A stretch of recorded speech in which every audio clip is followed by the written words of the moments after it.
Meu pai me disse para trocar todos os pins 5 minutos após o divórcio. Naquela noite, meu ex tentou gastar $990 mil no meu cartão. O garçom voltou com uma única frase. 5 minutos depois que a juíza Marlene Porter assinou a sentença de divórcio, meu pai segurou meu pulso nos degraus do tribunal, não com gentileza. Era o aperto de um homem que passou 32 anos investigando fraudes financeiras e que aprendeu que a diferença entre um resultado ruim e uma catástrofe geralmente se resume a minutos. Troque todos os pins, disse ele. Agora. Não está noite. Agora. Minhas mãos ainda tremiam. A tinta na sentença ainda estava, em algum sentido emocional, fresca. Eu acabará de assistir 7 anos da minha vida serem oficialmente encerrados em um documento, e a iluminação fluorescente peculiar da sala 6B ainda parecia gravada atrás dos meus olhos. E meu pai estava me mandando trocar 10 pins sentada em um banco do tribunal. Sentei-me na pedra fria e comecei. Meu pai ficou de pé acima de mim, observando as portas do tribunal enquanto eu passava metodicamente por cada cartão. Visa pessoal. Cartão de débito pessoal. Amex empresarial. Débito empresarial. O cartão corporativo da Reis Home Interiors, a empresa que eu havia construído a partir de um estúdio no meu apartamento até se tornar uma firma de 17 funcionários, com escritórios em Manhattan e uma lista de clientes que incluía 3 grupos de restaurantes com estrelas Michelin, 2 marcas de hotéis boutique e um clube privado no Upper East Side chamado Orun House. Eu estava no 7º cartão quando Daniel saiu. Ele estava com Vanessa. Quero descrevê-los com precisão porque a precisão importa aqui, e porque passei tempo demais no meu casamento suavizando descrições precisas de Daniel para algo mais fácil de aceitar. Ele tinha 41 anos, bonito de uma forma muito específica. O tipo de homem que ouviu tantas vezes que era bonito que isso se tornou sua principal característica de personalidade. Vestia o terno que comprará para sessões de mediação, porque entendia que a aparência era uma forma de influência. Vanessa tinha 29 anos, algo que eu sabia porque a procurei na internet da mesma forma que você pesquisa coisas que precisa entender, mas gostaria de não precisar. Ela usava um casaco que reconheci, um louro piana de cachemir cinza escuro, comprado com meu cartão corporativo 14 meses antes, quando Daniel disse que estava comprando um presente para um cliente. Ele diminuiu o passo ao passar por nós. O suficiente para ser intencional. Não o suficiente para parar, porque parar exigiria envolvimento em vez de encenação. Tente não chorar demais, Eminência. Sua voz carregava a leveza característica de um homem que acredita ter vencido alguma coisa. Algumas mulheres simplesmente não sabem como manter um homem. Levantei os olhos do celular. Alguns homens, respondi, não sabem ler um extrato bancário. Ele continuou andando. Vanessa não olhou para mim. Terminei o 10º pin. Meu pai sentou-se ao meu lado no banco. Olhou para as portas do tribunal por onde Daniel e Vanessa haviam desaparecido, depois para meu celular, e então para mim. Agora, disse ele, nós esperamos. Sou sócia fundadora da Reis Home Interiors LLC, empresa que comecei aos 28 anos com minha colega de faculdade Jéssica Hove, minha sócia há 9 anos e que, ao contrário do meu ex-marido, nunca me fez sentir que minha competência era apenas um detalhe secundário à sua presença. Projetamos interiores comerciais, principalmente restaurantes, mas também hotéis e clubes privados. Espaços onde as pessoas pagam quantias significativas para sentir algo específico ao entrar em uma sala, e onde toda a arquitetura dessa sensação é resultado do nosso trabalho. Eu sou boa nisso. Sou boa nisso desde o início, quando ser boa significava trabalhar 16 horas por dia em um estúdio dentro do apartamento e sobreviver graças a um tipo de certeza que ainda não tinha qualquer confirmação externa. Construí algo real a partir do nada. Quero que você se lembre especificamente dessa conquista ao longo desta história, porque foi exatamente isso que Daniel compreendeu bem o suficiente para usar, mas não bem o suficiente para respeitar. Conheci Daniel Whitmore em um jantar com clientes, 6 anos atrás. Ele era corretor de imóveis comerciais. Havia uma proximidade plausível entre nossas profissões, um vocabulário compartilhado sobre espaços e seus valores. Era o tipo de sobreposição profissional que torna a conversa fácil, e torna fácil confundir facilidade com compatibilidade. Ele era charmoso de uma forma que eu reconhecia como performance, mas que ainda assim me atraía. Isso acontece com pessoas inteligentes que também estão cansadas, também estão solitárias e, às vezes, também estão erradas. Nos casamos 2 anos depois. Quero ser justa. O primeiro ano foi bom. O segundo foi razoável. O terceiro foi o ano em que comecei a perceber o padrão específico de um homem que organizou a própria vida para ser sustentado pela competência de outra pessoa, enquanto apresentava esse arranjo como uma parceria. Ele parou de trazer seus próprios clientes. Passou a comparecer aos meus jantares de negócios como representante da empresa, sem cargo formal, sem título, sem convite vindo de qualquer pessoa além de mim. Começou a usar o Amex corporativo para despesas pessoais com a casualidade de alguém que decidiu que a diferença entre o pessoal e o profissional era apenas um inconveniente burocrático. Começou a falar sobre nossa empresa, nossos clientes e nossos projetos de reforma usando o plural da mesma forma que alguém usa roupas emprestadas confortavelmente, como se fossem suas, esperando para ver se alguém perceberia. Eu percebi. Não agi rápido o suficiente diante do que percebi. Esse é um erro que examinei extensivamente com minha terapeuta, doutora Caroline Marchi, e com o qual finalmente fiz as pazes. A conclusão a que cheguei é esta. Eu o amava. E amar não é um defeito de caráter. A lição que tirei disso não foi amar menos. Foi documentar mais. Meu pai estava preocupado desde o segundo ano. Theodore Reis passou 32 anos como investigador de fraudes financeiras no gabinete da Procuradoria-Geral do Estado de Nova York antes de se aposentar. Ele tem 68 anos, é meticuloso e possui a característica específica de alguém que passou 3 décadas observando pessoas acreditarem em coisas sobre outras pessoas que simplesmente não eram verdadeiras. Por isso, desenvolveu um compromisso absoluto com a verificação como a mais elevada forma de respeito. Ele já havia verificado Daniel no segundo ano do meu casamento. E me disse, durante um café em sua cozinha, com o tom cuidadoso de um homem que sabe que sua filha não ouvirá completamente o que está prestes a dizer, mas que precisa dizer mesmo assim. Ele não produz nada, eminência. Ele administra a proximidade com aquilo que você produz. Não é a mesma coisa. Eu disse que ele estava sendo injusto. Ele respondeu que eu deveria manter minhas finanças separadas e minha documentação impecável. Mantive minhas finanças separadas, em sua maior parte. O cartão corporativo era complicação. Daniel havia sido adicionado como usuário autorizado em um momento do casamento em que eu realmente acreditava que tudo era compartilhado. Removê-lo exigiria uma conversa que eu continuava adiando. Parei de adiar em março, no ano em que o pedido de divórcio foi protocolado. Analisei 6 meses de extratos corporativos e encontrei $47 mil em cobranças que não conseguia associar a despesas empresariais. Sessões de spa. Um fim de semana nos Berkeley's que eu nunca havia feito. O casaco loro piana. Liguei para meu pai às 7 da manhã. Eu sei, ele disse. Estava esperando por isso. Ele não estava esperando de forma passiva. Meu pai, na aposentadoria, desenvolveu o hábito de acompanhar a situação financeira das pessoas que considera relevantes para o bem-estar da família. Essa é uma forma educada de dizer que ele vinha monitorando o perfil financeiro de Daniel por meio de informações públicas havia 18 meses. O que ele descobriu foi o seguinte: Daniel não possuía renda independente significativa. Não tinha ativos relevantes em seu próprio nome. Possuía cerca de $180 mil em dívidas de cartão de crédito, distribuídas entre 7 cartões, todos sendo pagos apenas com valor mínimo. Também apresentava um padrão de se envolver com mulheres de alta renda. Não era uma teoria criada pelo meu pai. Era um padrão documentado em 2 relacionamentos anteriores. Meu pai rastreou essas informações por meio de contatos em comum e de uma conversa com uma mulher chamada Sarah Brennan, em Chicago. Ela contou tudo a ele com a sinceridade aliviada de alguém que estava esperando há muito tempo pela oportunidade de explicar exatamente o que havia acontecido. Entrei com o pedido de divórcio em abril. O processo durou 14 meses. Durante esse período, Daniel demonstrou a engenhosidade característica de um homem cuja principal habilidade consiste em extrair recursos do ambiente ao seu redor. Mudou-se para uma cobertura que mais tarde confirmei estar sendo paga por uma combinação do salário de Vanessa e de cobranças feitas em cartões que ainda não haviam sido oficialmente encerrados.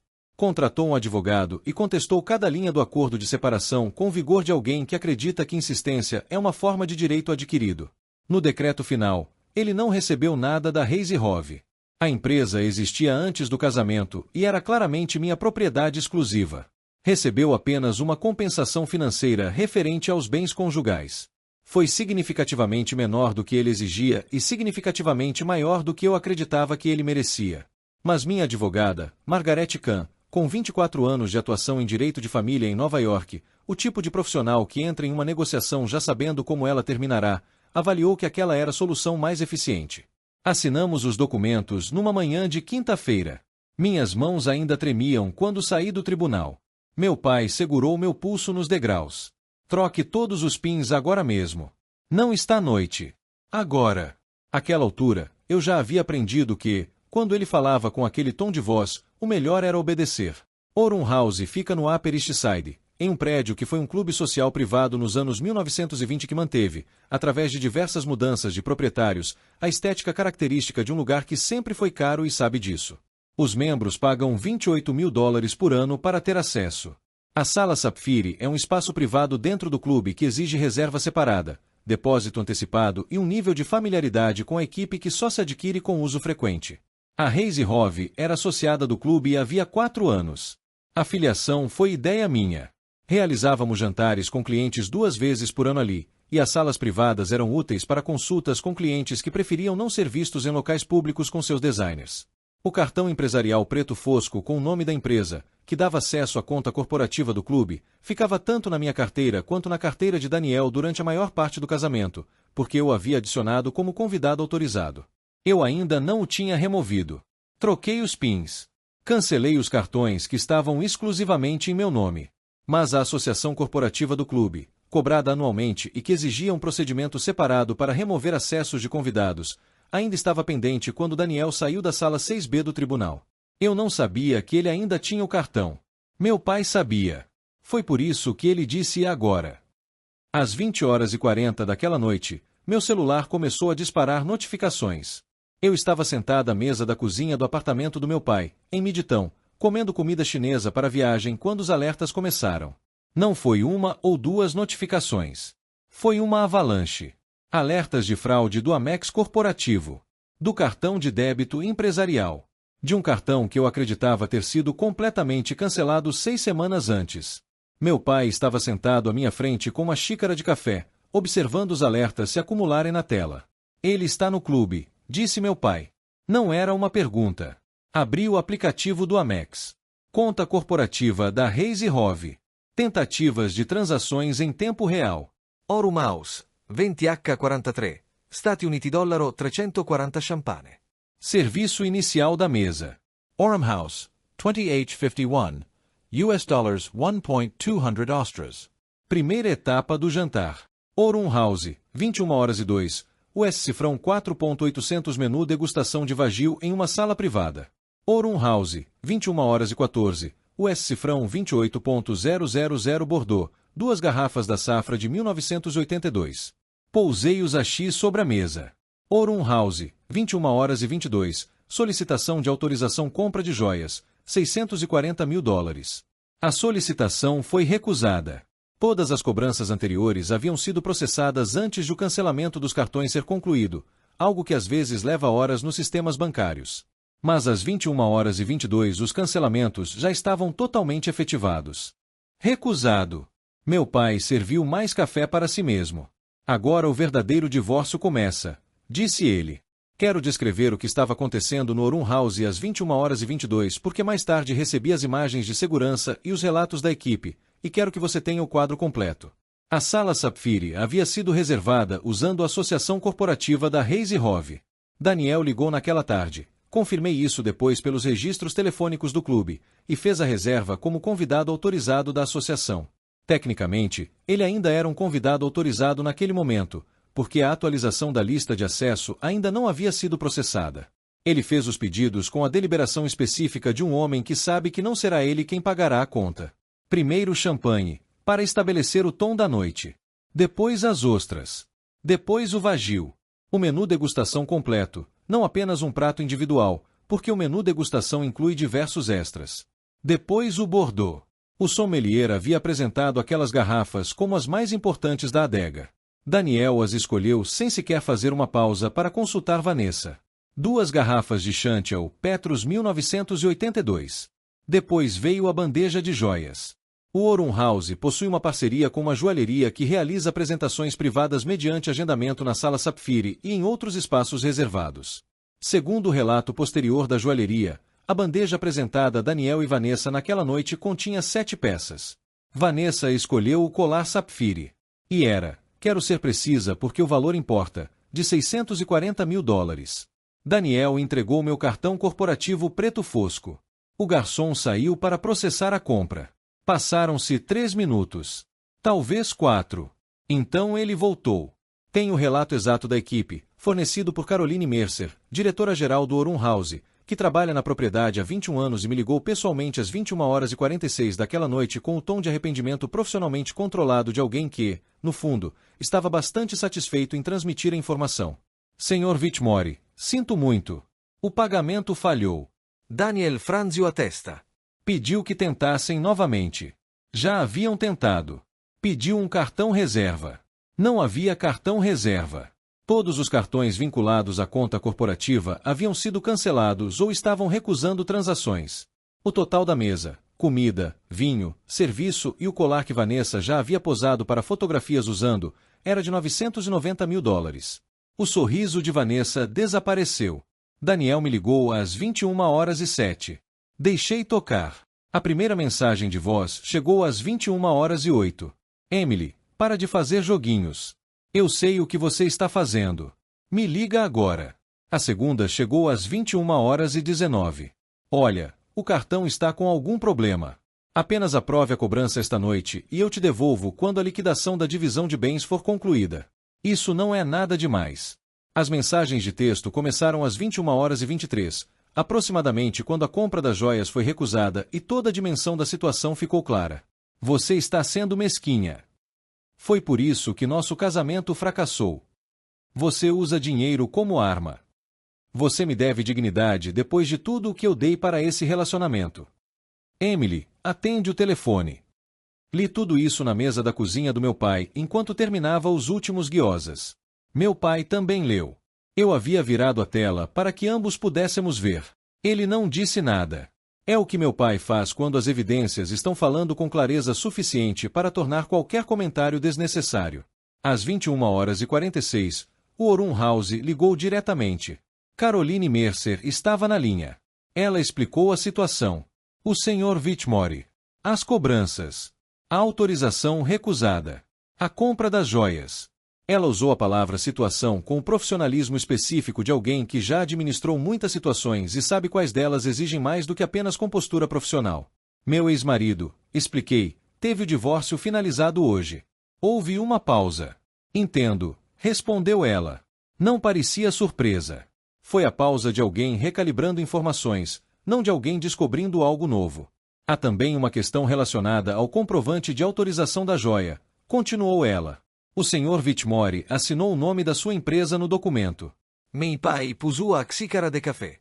Ele assinou o nome da empresa? Perguntei. Sim. Ele registrou a compra como despesa empresarial? Sim. Qual nome ele escreveu? Hayes and Rowe Interiors, LLC. Ela fez outra pausa. E abaixo do nome da empresa, ele assinou o seu nome. Meu nome? Sim. Olhei para meu pai. Ele estava encarando o teto com a expressão de um homem que acabará de encontrar exatamente o fato que esperava encontrar, e que era tão útil quanto ele havia previsto. Caroline, eu disse, preciso que vocês preservem tudo. O comprovante de autorização. As gravações da sala privada. Do lobby. Da entrada. Todas as comunicações entre o clube e o Sr. Whitmore a partir de hoje. Não processem nenhuma cobrança. E não o liberem da responsabilidade financeira até que sua equipe jurídica revise o comprovante. Já bloqueamos tudo, respondeu ela. Enviamos cópias para nosso departamento jurídico às 6 da manhã. 6 da manhã. Ela havia tomado providências antes mesmo que eu pedisse. Obrigada, respondi. Senhora Reis, disse ela. Seu tom era várias coisas ao mesmo tempo. Profissional, direto e carregando a solidariedade silenciosa de uma mulher que já viu esse tipo de situação antes. Sua associação continua ativa.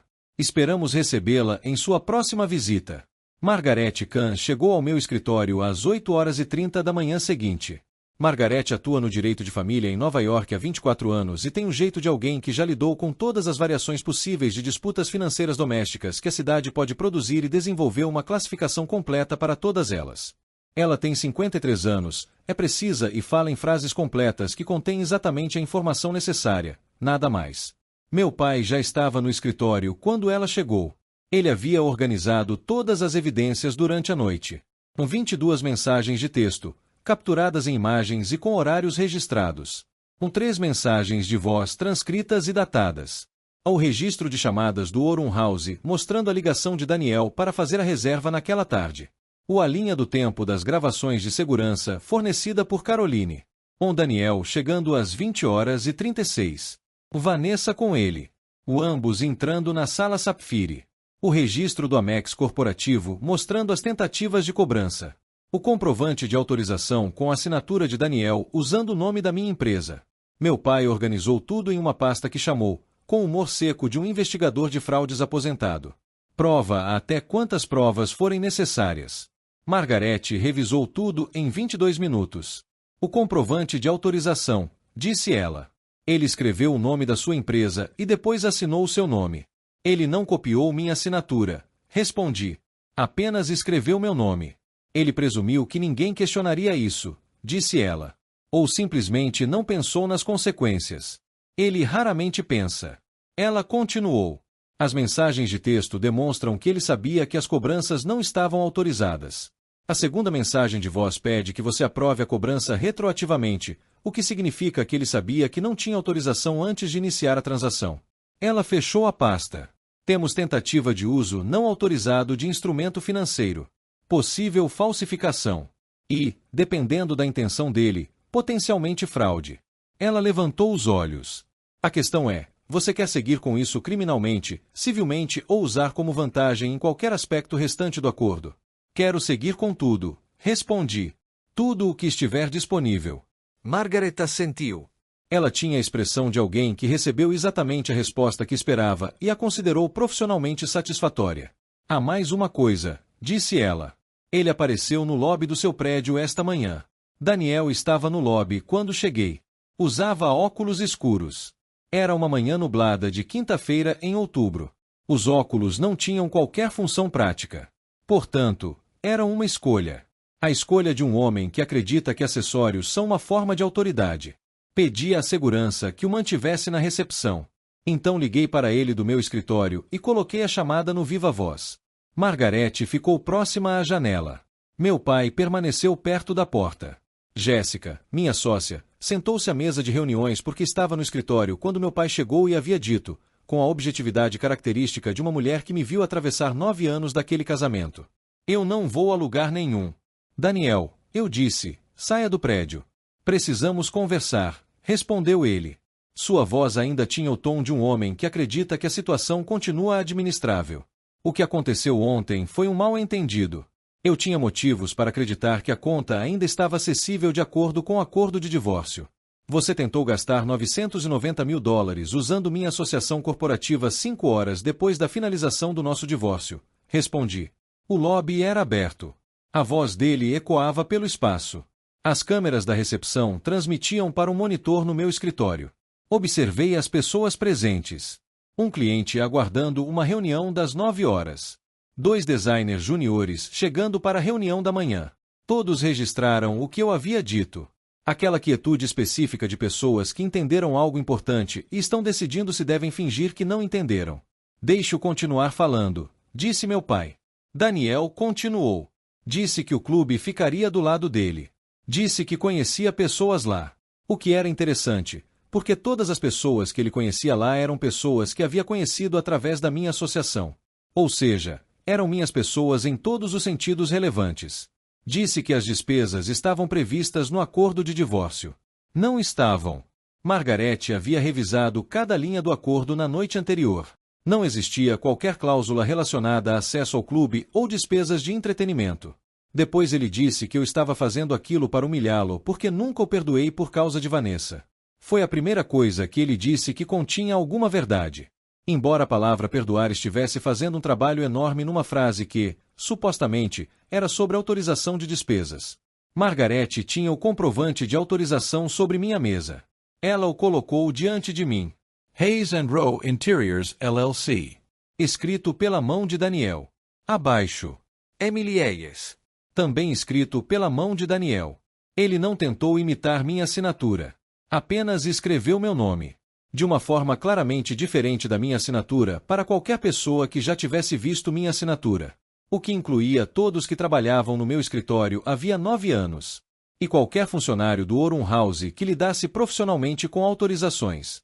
Ele não tentou copiar minha assinatura porque não acreditava que alguém examinaria o documento com atenção suficiente para notar.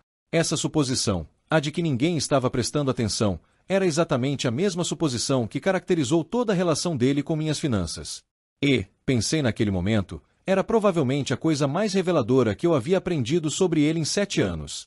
Tentativa de uso não autorizado de instrumento financeiro, disse Margarete, sem levantar os olhos dos documentos. Possível falsificação. E o Aurum House está cooperando integralmente. Daniel parou de falar. Então Vanessa ligou. A ligação de Vanessa chegou às 10h47. Eu nem sabia que ela estava ligando até que ela já estava esperando na linha com Jéssica havia 4 minutos. Jéssica apareceu na porta do meu escritório com a expressão de alguém que considerava toda aquela situação extremamente interessante. A namorada do Daniel também está na linha, disse ela. E quer falar com você. Ela diz que precisa falar com você. Olhei para Margarete. Margaret assentiu. Peguei a linha 2. A voz de Vanessa não era a mesma voz que ela havia usado no tribunal. Aquela voz estava encenando algo, a performance específica de uma mulher que acredita ter conquistado algo e quer que a parte derrotada saiba disso. Esta voz era diferente. Monótona. A voz de alguém cuja encenação ficou sem roteiro. Ele me disse que os cartões faziam parte do acordo. Ela disse. Disse que você havia concordado com um certo nível de acesso às contas da empresa como parte dos termos do divórcio. Ele disse que a noite passada era, nas palavras dele, uma prévia da situação financeira daqui para frente. Fiquei completamente imóvel. Ele disse isso? Perguntei. Ele me mostrou um documento. Não sei se era verdadeiro. Tinha o cabeçalho da Reise Hove. Olhei para Margarete. A caneta dela já estava se movendo sobre o papel. Vanessa, eu disse cuidadosamente, vou fazer uma pergunta e preciso que você pense na resposta antes de responder. Houve uma pausa. Certo. Você viu Daniel preparar esse documento ou trazê-lo de algum lugar? Silêncio. Longo o suficiente para ser uma resposta por si só. Ele já estava com ele quando chegou ao meu apartamento ontem à tarde, respondeu ela. Depois do tribunal. Depois da assinatura da sentença. Antes do jantar no clube. Ou seja, Daniel havia criado ou obtido um documento que aparentava autorizar acesso às minhas contas, mostrou a Vanessa como justificativa para a noite e então tentou gastar quase $1 milhão baseado nessa justificativa. Vanessa, disse eu, preciso que você preserve qualquer coisa que ele tenha mostrado ou entregue a você. Não apague nenhuma mensagem dele relacionada à noite passada. Isso é importante. Houve outra pausa. Então ela disse. Ele não é quem eu pensei que fosse. Eu não disse eu sei. Não disse a maioria das pessoas que conhece Daniel descobre isso eventualmente. Não disse nenhuma das respostas disponíveis. Porque nenhuma delas serviria para nada além de me fazer sentir superior por alguns segundos. E isso não tinha utilidade alguma. Sinto muito que você esteja passando por isso, respondi. E eu realmente falava sério. Então desliguei. Margarete protocolou as medidas emergenciais naquela mesma tarde. Todas as mensagens de voz. Todas as mensagens de texto. Todas as capturas de tela. O comprovante de autorização do Aurum House. A linha do tempo das gravações de segurança. Daniel entrando às 20h36. O garçom retornando com o cartão recusado por volta das 21h22. As imagens do rosto de Daniel quando a segunda recusa foi confirmada. Caroline Mercer descreveu aquela gravação para mim como esclarecedora. Quando finalmente assisti, achei que era, à sua própria maneira, uma frase completa. O documento mencionado por Vanessa, uma carta falsificada em papel timbrado da Reise Hove autorizando acesso às contas, foi recuperado através de uma captura de tela que ela havia feito no dia em que Daniel a mostrou. Ela havia tirado a foto por aquele instinto específico de uma mulher que começa a perceber que as coisas não são exatamente como estão sendo apresentadas. Meu pai organizou todo o material probatório em uma linha do tempo. Quando Margarete a revisou, descreveu-a como lindamente horrível. Meu pai respondeu. Depois de 32 anos, você desenvolve um método. 3 dias após a audiência de divórcio, Daniel estava novamente diante da juíza Marlene Porter. A mesma juíza que havia assinado nosso decreto de divórcio 72 horas antes. E que, segundo Margarete, não estava particularmente feliz em ver aquele assunto retornar ao seu tribunal tão rapidamente. Ela analisou a linha do tempo. Analisou as mensagens de voz. Analisou o comprovante de autorização. Analisou a comparação com minha assinatura real, preparada por um especialista em grafoscopia contratado por Margaret na noite anterior. Analisou o documento falso recuperado da captura de tela de Vanessa. Então leu em voz alta a última mensagem enviada por Daniel. Você vai se arrepender de me humilhar. Ela leu a frase com o tom neutro específico de uma juíza que decidiu que os fatos falavam por si mesmos e que qualquer ênfase adicional seria redundante. O que aconteceu depois faz parte do registro público. Encaminhamento criminal por tentativa de uso não autorizado de instrumento financeiro e falsificação. Ação civil relacionada ao documento fraudulento. E cobrança das despesas do Amex corporativo que haviam sido processadas antes do cancelamento dos cartões. Ao todo, $34.340 sujeitos à recuperação por meio do processo civil. Eu estava sentada à mesa da parte autora. E não senti triunfo. Quero ser precisa sobre isso. O que senti foi um tipo muito específico de exaustão. A exaustão de alguém que passou tempo demais em uma situação desgastante e finalmente chegou ao seu encerramento. Não alegria. Não vitória.